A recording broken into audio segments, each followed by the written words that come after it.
D'accord. Traduction en français. Bonjour à tous.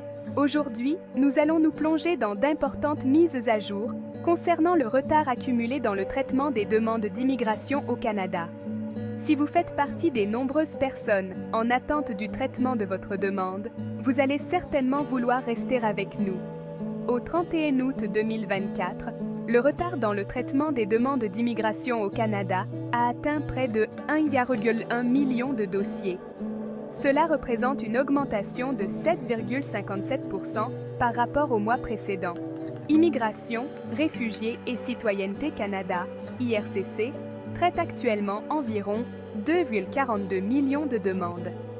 Celles-ci incluent les demandes de citoyenneté, de résidence permanente et de résidence temporaire. Voyons maintenant ce que cela signifie pour vous.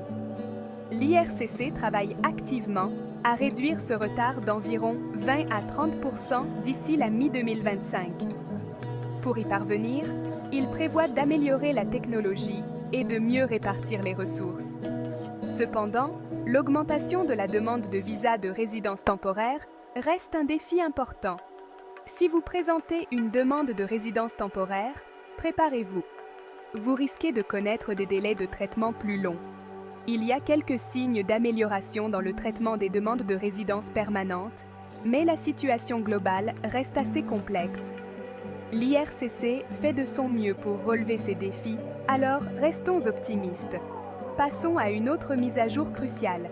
Au 31 juillet 2024, le retard de l'IRCC comprenait 299 000 demandes de résidence permanente et 140 actes de 400 demandes de permis de séjour temporaire.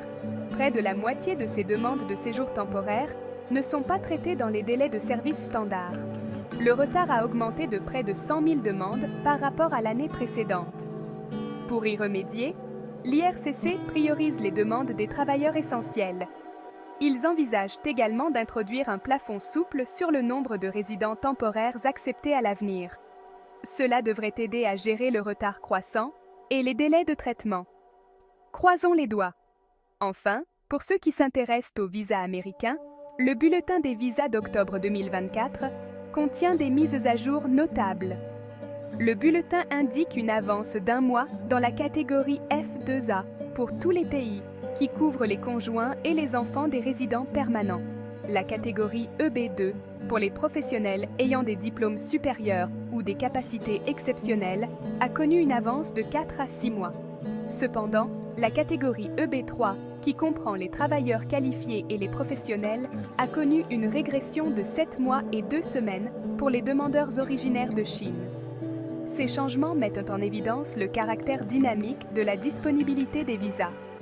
Si vous naviguez dans le système d'immigration américain, il est essentiel de rester informé de ces mises à jour. C'est tout pour la mise à jour d'aujourd'hui sur l'actualité de l'immigration. Si vous avez trouvé ces informations utiles, n'oubliez pas d'aimer et de vous abonner pour d'autres mises à jour. Merci d'avoir regardé. À bientôt.